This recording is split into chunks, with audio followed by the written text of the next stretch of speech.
Bismillahirrahmanirrahim. This is the first lecture of psychoanalytic criticism or psychoanalytic theory. Before starting and before telling you what is meant by psychoanalysis and where did this psychoanalysis come from and is used in criticism or is used in literary criticism. So before starting this, it is important to know two basic terms created by Sigmund Freud. We know that Sigmund Freud was a psychiatrist and he used to treat his patients, psychological patients. The two major terms he used were the conscious and the unconscious. There are many other terms he used, but these are the main terms which are very important. One is the conscious and the other is the unconscious. Now, conscious is easy to understand. Whatever you can feel, whatever you can see, whatever you can know about or aware of, whatever you are aware of is actually your conscious. So, as I am delivering a lecture now and I'm aware of it, this is my conscious. Um, the same is the case with the events which have taken place in my life and I remember them, they are my conscious. Whatever you know about yourself, about the others, about your thoughts, about the events you have passed through, that is the conscious. The second is the unconscious. Unconscious is actually a kind of storehouse.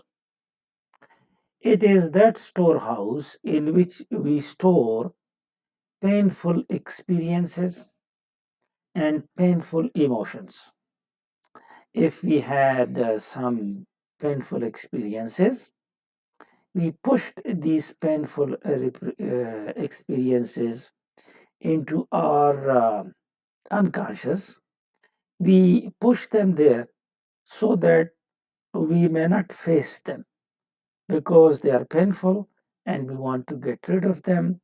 A kind of escape is needed from these painful experiences, from these painful emotions, from these wounds, from the fears, from the guilty desires, for example.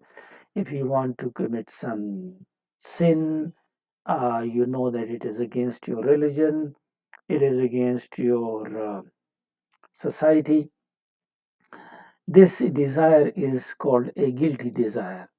You may feel fear of something or someone, for example, and there are sometimes conflicts which are not resolved.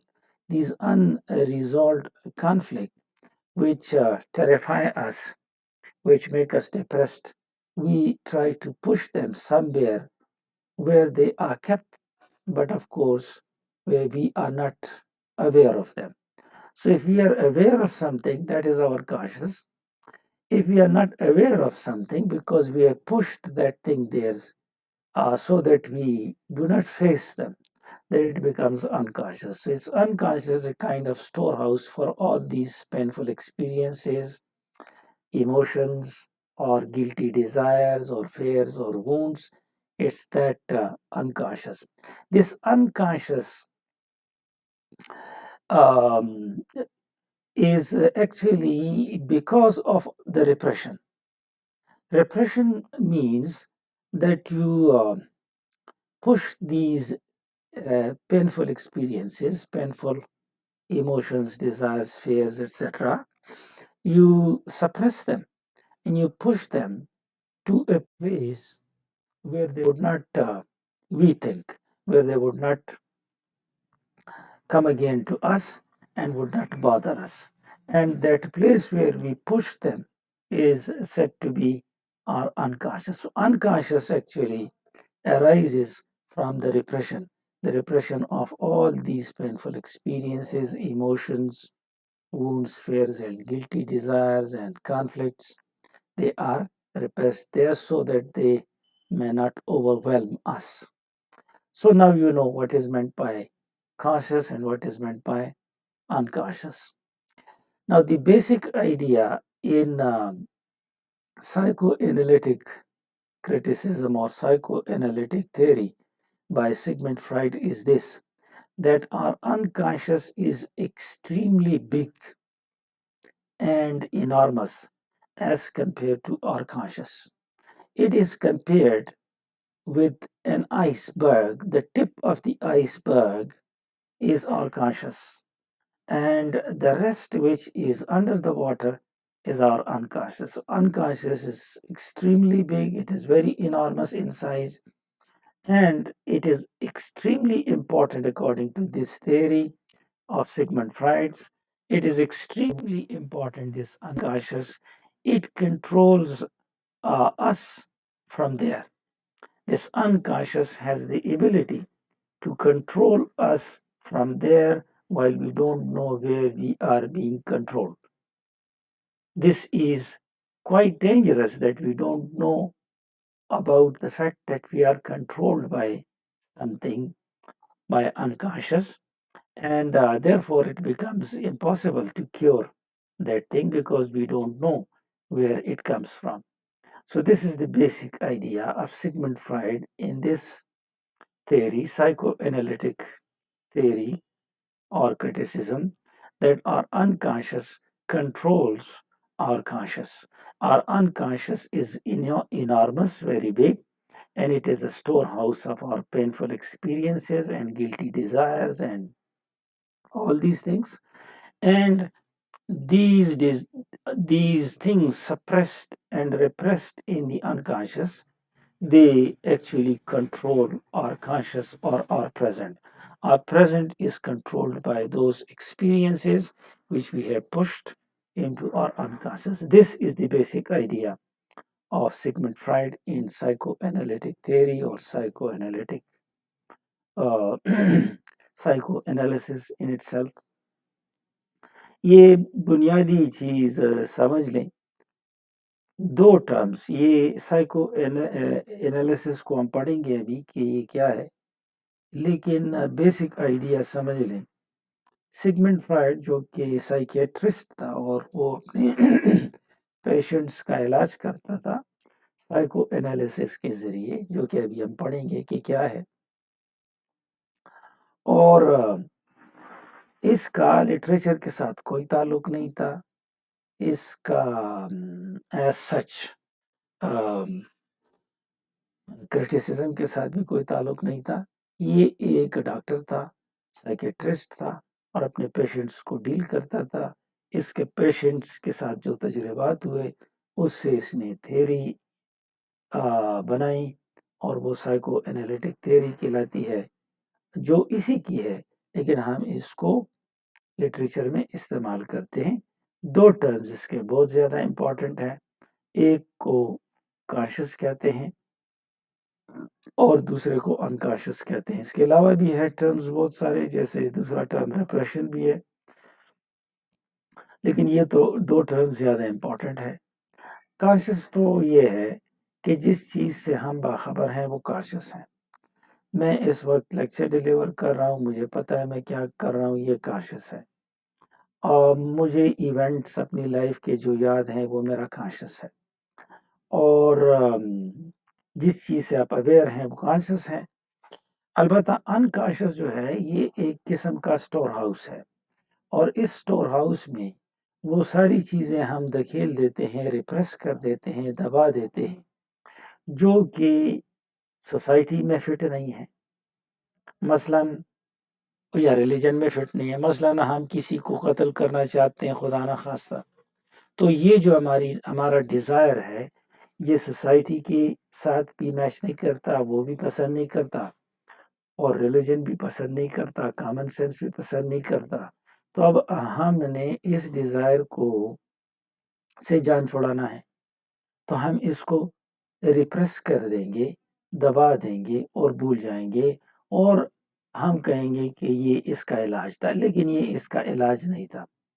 दबाना सिर्फ इसका इलाज नहीं है, तो ये फिर sir उठाएगा। इसी तरीके से ये स्टोर हाउस है हमारा अनकॉन्शियस, हमारी पेनफुल एक्सपीरियंसेस का, पेनफुल इमोशंस का, जिनको हम दबा देते हैं, इन फियर्स को, वुंड्स को, जो कॉन्फ्लिक्ट्स हैं हमारी लाइफ में उनको, ताकि ये हमें तंग ना करें और हम फिर इसको भूल जाते हैं। लेकिन ये हमें नहीं भूलते और यूं ये हमारा अनकॉन्शियस, जो कि बहुत बड़ा है एज कंपेयर टू कॉन्शियस, ये हमें कंट्रोल करता है। ये स्टोर हाउस में जो चीज़ें हमने स्टोर की हैं वो हमारे कॉन्शियस को कंट्रोल करती हैं, और ये इसका बेसिक आइडिया है सिगमंड फ्राइड का, कि हमारा अनकॉन्शियस हमारे कॉन्शियस को कंट्रोल करता है और अनकॉन्शियस बहुत इम्पॉर्टेंट है। So this was something which was basic. Now coming to the idea of psychoanalysis, what is it? What is psychoanalysis? Now if you read concise Oxford Dictionary, it would tell you that psychoanalysis is a form of therapy. It's a form of treatment of a psychological patient. And the aim of this therapy is to cure mental disorders. Now, a physician will cure your bodily disorders, but a psychiatrist or a psychoanalyst, he will try to cure your mental desires. How? By investigating the interaction, the um, interaction and the effects of our unconscious on the conscious. These two elements would interact, and the doctor, the psychoanalyst, will analyze this interaction of the conscious and the unconscious, how the unconscious has affected our conscious and therefore creating a mental disease. So psychoanalysis is this therapy, and you can see that this therapy has nothing to do directly with literature, but we apply as um, this is the application of this knowledge to real life. And in fictional life too, we have characters, we have their problems, their conflicts. As a result, in order to find out the solution of their conflicts, the conflicts of the characters, the situation, that is just like the real conflict, and therefore that is applied there too.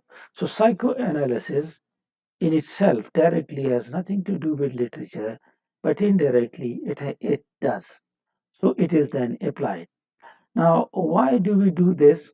We do this because suppression or repression of the desires to unconscious, which is a storehouse, is not the solution. The solution would come when you openly face these things rather than remaining buried in the unconscious. Putting it, repressing it in the unconscious is not the solution. You have to face it openly. So, this is what is meant by psychoanalysis. It is a kind of therapy, and this therapy then is applied to literature and it becomes uh, psychoanalytic theory or psychoanalytic criticism. This psychoanalysis and the theories designed by Freud, he wrote about them throughout his life and he kept on changing them, and this was his life work. But it is nowadays said that his work was seriously flawed, and there were some methodological irregularities, and the results he got were not satisfactory.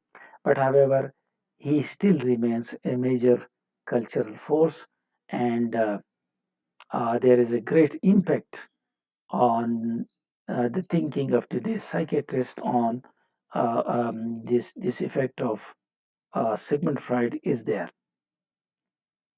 So as I said, unconscious, conscious, repression, these were the terms we just studied, the conscious, unconscious, and the repression. There are other terms which he had used. ये अभी तक जो हमने पढ़ा, बात हमने ये की कि ये जो साइको एनालिटिक क्रिटिसिज्म है या साइको एनालिटिक एनालिसिस है, ये दरअसल एक इलाज का नाम है जो उसके साइकेट्रिस्ट करते हैं, और ये ज़हनी अमराज को ठीक करने के लिए करते हैं।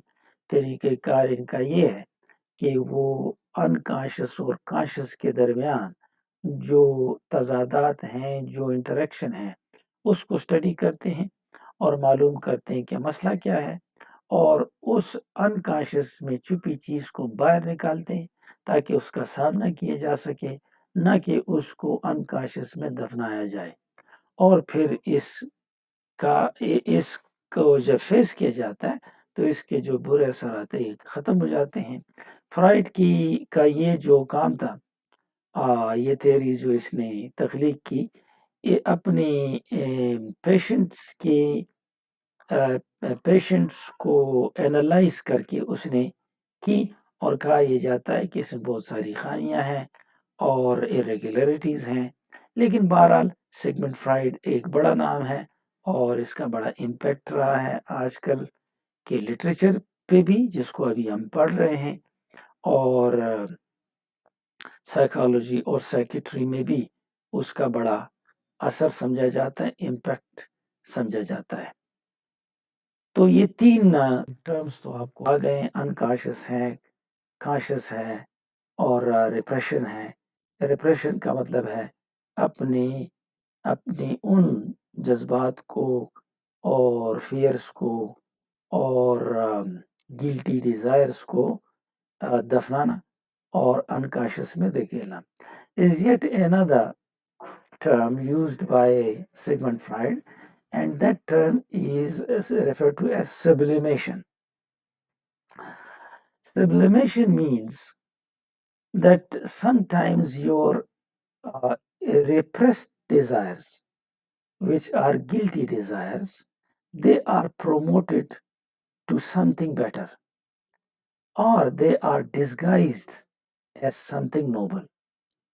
For example, if somebody has an extraordinary sexual urges, and of course this is not compatible with the society or with the religion, so this person does not express these urges, rather he makes these urges convert these urges into sublimity by applying intense religious experiences, that is, by converting it into noble things. So instead of indulging in sexual urges, he does the opposite. He thinks that expressing these desires is against the religion, and therefore he follows the religion, and as a result, these sexual desires are converted into something where he does something good. So this is called sublimation, the conversion of the bad thing into some noble thing is referred to as sublimation. For example, if you want to kill somebody, and of course this is against the religion, against your society, and you then create a kind of friendship with him, and instead of killing him, you help him. You have converted your desire, your guilty desire, into sublimation. You have made it noble. So this is another term. Yet another is the concept of psyche. Psyche may be a psychological name for soul. So according to him, our soul or our psyche has 3 parts. The first part is ego.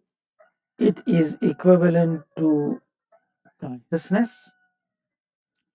The second part is the superego, and this is equivalent to conscience. You can see the difference.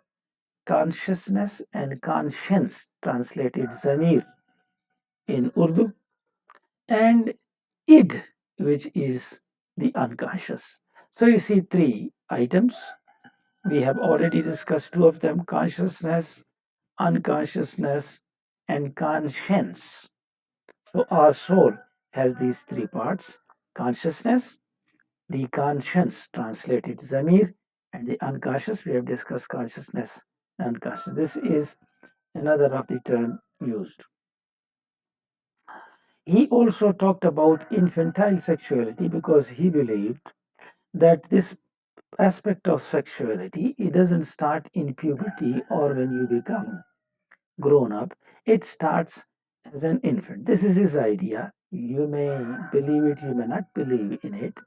Most of them have been proved wrong, but anyhow, his idea was that the aspects of sexuality, they start in infancy. And related with this is the Oedipus complex.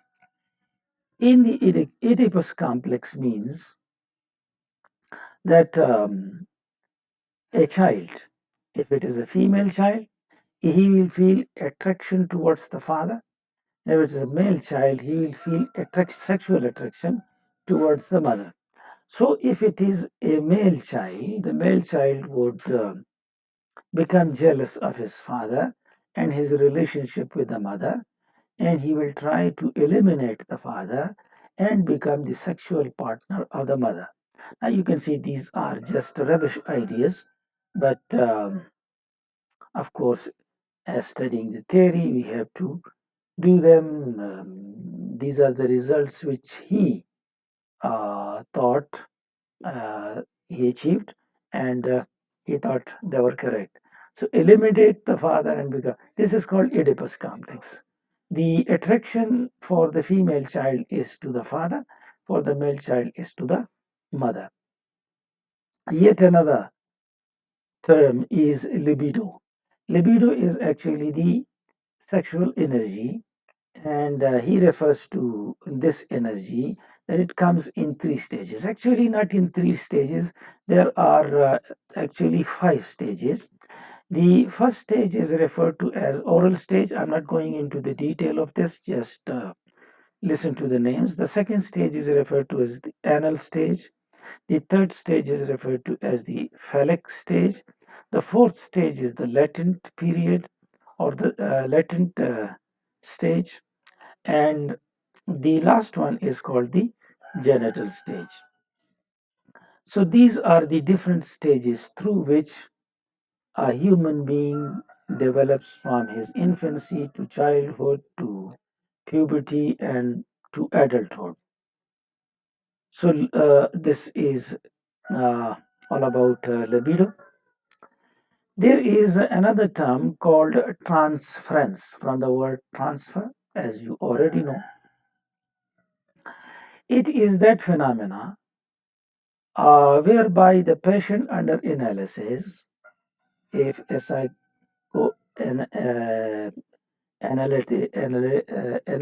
the person who is doing psychoanalysis, that is psychoanalyst, if he is examining a patient and the patient has some resentment with his parental figure, with his father, for example, then this resentment, this antagonism is transferred from his father to the psychoanalyst. Therefore, it is called transference.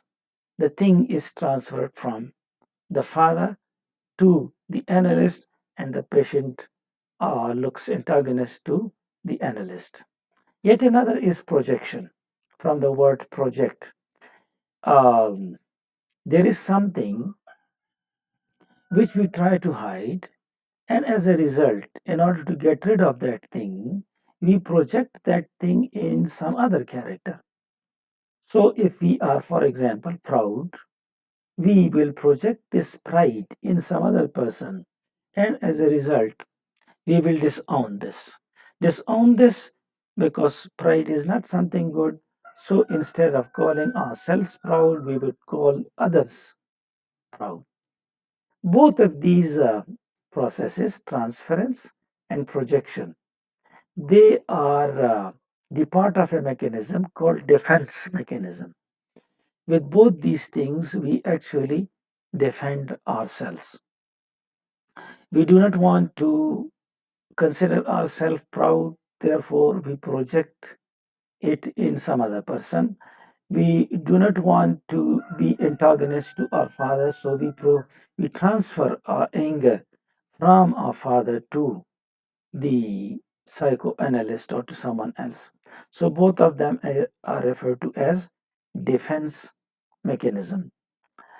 There are so many of them, the terminologies. There is also the terminology of screen memory. Screen memory is a minor incident. For example, there is a person who remains always depressed, and he attributes this depression to some minor accident which has taken place in the past. But actually, this minor incident is not responsible for his depression. There is some other big event which has taken place that is responsible, but he hides that big experience, that big event behind this small event, and he says that it is because of that accident. There is also the Freudian slip. I won't go into the detail of this and give example. It will become a little complicated. The next item is the dream work. Um, he believed, Sigmund Freud, that dreams are very important and dreams are highly symbolic. Whatever we have in our unconscious cannot be seen directly, but they come to us in dreams in symbolic form. So when they come to us in dreams, there are the terms used: number one, displacement, and number two, condensation. Displacement is the process related with dream, as I said, in which one thing is replaced by other. So, for example, if you are angry at your father, um, in the dream, you actually show your anger to your friend. So, your father is displaced with your friend, one person for one person in symbolic form. The other is condensation, in which one person becomes symbolic for many. For example, you are angry at your father, at your brother, at your sister, three of them, and you in the dream see yourself angry at your teacher. Now, that teacher is symbolic for your father, for your brother, and for your sister. And this process is referred to as condensation.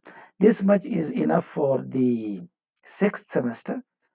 Consider it as lecture number one, because in lecture number two and three, um, we will discuss it further, and its application for the research students will then be done. ये अब जो हमने पढ़ा इसको उर्दू में सुन ले तो ये ख़त्म हो जाएगा। सिक्स सेमेस्टर के लिए ये मोर देन इनफ है। हमने बातें ये पढ़ी कि साइको एनालिसिस असल में एक थेरेपी है, इलाज है, और जो साइकेट्रिस्ट है वो अनकॉन्शियस को टटोलने की कोशिश करता है ताकि अनकॉन्शियस चीज़ कॉन्शियस में लाई जाए, उसका सामना किया जाए, तो ये इसका इलाज होगा। दबाना इसका इलाज नहीं है। ताहम कुछ टर्म्स इसने इस्तेमाल किए जिसमें से अनकॉन्शियस तो आपको समझ आ गई है, और कॉन्शियस भी समझ आ गई है, और रेप्रेशन भी समझ आ गई है। और जो टर्म्स हैं उनमें से एक टर्म सब्लिमेशन है, जिसका मतलब ये है कि आपका कोई डिज़ायर है, उस डिज़ायर को आप बजाय जो कि ख़राब डिज़ायर है, अच्छे में तब्दील कर देते हैं, तो ये सब्लिमेशन कहलाएगा। मसलन आप किसी को मारना चाहते हैं, लेकिन बजाय मारने के आप उसको दोस्त बनाते हैं और उसकी हेल्प करते हैं, तो आपने जो कत्ल का डिज़ायर था, जो कि बुरा था, اس کو سبلیمیٹ کر دیا ہے، نوبل بنا دیا ہے۔ اسی طریقے سے ایک ٹرم اس نے استعمال کیا ہے سائیکی کا۔ سائیکی کا مطلب ہوگا روح سمجھ لیں، اگرچہ وہ روح نہیں کہتا، سول، اور وہ سمجھتا ہے کہ آپ کی پرسنالٹی کی جو روح ہے اس کے 3 پارٹس ہیں۔ ایگو، یہ ایگو ایکویولنٹ ہے کانشسنس کا، تو یہ تو کلیئر ہے، آپ کو سمجھ آ گئی ہے۔ ایڈ ایکویولنٹ ہے انکانشس کا، اس کی بھی سمجھ آ گئی ہے۔ یہ ایک چیز سپر ایگو کا ذکر پہلے نہیں ہوا، تو یہ ایکویولنٹ ہے کانشنس کا، ضمیر کا۔ تو کانشسنس ہے، کانشنس ہے، اور انکانشس ہے، یہ 3 ہے، جس کو شعور اور لاشعور کہتے ہیں، اور یہ ضمیر ہے۔ اسی طریقے سے یہ انفینٹائل سیکشولیٹی پہ بھی بات کرتا ہے، اور اس کا آئیڈیا یہ ہے کہ جو سیکشولیٹی ہے یہ صرف بلوغت سے نہیں شروع ہوتی، بلکہ بچپن سے شروع ہوتی ہے۔ اب اس کی ڈیٹیل میں جانا نہیں چاہتا، لیکن آپ اس سائٹ کو دیکھ لیں، اس میں 5 سٹیجز بتائی گئی ہیں اس ڈیولپمنٹ، سیکشول ڈیولپمنٹ کے لیے، جس میں سے پہلے سٹیج کو اورل سٹیج کہا گیا ہے، دوسرے سٹیج کو annual stage, phallic stage, latent period, اور دا جینیٹل سٹیج کہا گیا ہے۔ یہ 5 سٹیجز ہیں، یہاں 3 کا ذکر ہے۔ تو انفنٹائل سیکشولیٹی یوں ڈیولپ ہوتی ہے۔ اس کے ساتھ اٹیچ ایک آئیڈیا ہے ایڈیپس کامپلیکس کا، اور یہ کچھ خرافات کی شکل میں اس نے بیان کیا ہے کہ جو بچہ ہے، اگر میل بچہ ہے تو وہ اپنے باپ کو ڈسپلیس کرے گا، ایلیمینیٹ کرے گا، تاکہ وہ اپنی ماں کا سیکشول پارٹنر بن جائے، ڈیزائر کے طور پہ وہ بتاتا ہے۔ اور یہ ڈیزائر ایڈیپس کامپلیکس، ایڈیپس کا نام آپ سن چکے ہیں، ایڈیپس کامپلیکس کہلاتا ہے۔ اسی طریقے سے فیمیل چائلڈ ہے تو وہ اٹریکشن محسوس کرے گا میل پیرنٹ کی طرف۔ نیکسٹ لیبیڈو ہے، لیبیڈو سے مراد سیکشول انرجی ڈرائیو ہے، اور اس کی 5 سٹیجز میں نے ابھی آپ کو بتا دی ہیں۔ ٹرانسفرنس اور پروجیکشن 2 ٹرمینالوجیز ہیں جو ڈیفنس میکینزم کا حصہ ہیں۔ ٹرانسفرنس یہ ہے کہ آپ کو غصہ ہے باپ پر، اور آپ غصہ نکال رہے ہیں کسی اور پر۔ پروجیکشن کا مطلب ملتا جلتا ہے کہ آپ پروجیکٹ کرتے ہیں کسی چیز کو جو آپ میں موجود ہے اور غلط ہے کسی اور شخص میں۔ آپ پراؤڈ ہے تو آپ کسی اور میں پرائڈ دیکھتے ہیں۔ یہ دونوں جو پروسیسز ہیں، ٹرانسفرنس اور پروجیکشن، یہ ڈیفنس میکینزم کہلاتے ہیں۔ اس سے اپنی ڈیفنس آپ کرتے ہیں۔ یہاں آپ باپ کو کچھ کہہ نہیں سکتے تو دوسرے کو غصہ کرتے ہیں، یہاں آپ اپنے آپ کو پراؤڈ نہیں کہتے تو دوسرے کو کہتے ہیں۔ تو یہ اسکرین میموری بھی ایک طرح استعمال ہوتا ہے۔ مثلا کوئی شخص پریشان رہتا ہے تو اس کی کوئی بڑی وجہ ہے، لیکن وہ بجائے اس کے کہ بڑی وجہ کی بات کرے، وہ کہتا ہے فلانی جگہ پہ میرا مائنر ایکسیڈنٹ ہوا تھا اور اس کی وجہ سے، تو بڑی وجہ چھپا دی ہے اور چھوٹی وجہ بیان کر دی ہے۔ اس کو اسکرین میموری کہا جاتا ہے۔ فرائیڈین سلپ بھی ہے، جس کو سلپ آف دا ٹنگ بھی ہم کہتے ہیں۔ اس کی میں ڈیٹیل فی الحال اس لیکچر میں نہیں بتانا چاہتا، لیکن آپ اس کو سمجھ لیں، سلپ آف دا ٹنگ، جیسے ہم کسی سے بات کر رہے ہیں، وہ ایلڈری فگر ہے اور ہمارے منہ سے اس کے لیے ابو کا لفظ نکل جائے، تو یہ سلپ کہلاتا ہے، سلپ آف دا ٹنگ، یہ فرائیڈین۔ ڈریمز پہ اس نے بڑا کام کیا ہے، اور اکثر چیزیں اس نے ڈریمز کے ہیلپ سے ایکسپلین کی ہیں۔ 2 ٹرمینالوجیز اس میں زیادہ امپورٹنٹ ہے۔ ڈریم کی ڈیٹیل میں تو ہم جائیں گے نیکسٹ لیکچرز میں، جب ہم پڑھیں گے ریسرچ کے لیے 8 سیمسٹر کے لیے خاص طور پر، تو پھر ہم اس کی ڈیٹیل میں جائیں گے، لیکن یہ 2 ٹرمز اہم ہیں۔ ڈسپلیسمنٹ، جب کوئی خواب دیکھتا ہے تو سمبولک شکل میں اس کی انکانشس کی چیزیں نکلتی ہیں، اور ایک شخص کی جگہ پہ آپ دوسرا شخص دیکھتے ہیں. مثلاً آپ کا کوئی مسئلہ ہے ابو کے ساتھ اور آپ اس کی جگہ پر کوئی دوسرا شخص ٹیچر دیکھ لیتے ہیں تو یہ ڈسپلیس ہو گیا ہے. تاہم کنڈنسیشن یہ ہے کہ ڈسپلیسمنٹ ایک شخص کے لیے نہ ہو، بہت سارے اشخاص کے لیے ہو، تو یہ پھر کنڈنسیشن کہلائے گا. I think this much is enough for the 6th semester. And for the 8th semester, inshallah, for the research students, we will record the second lecture or maybe the third lecture. So for now, good luck and thank you.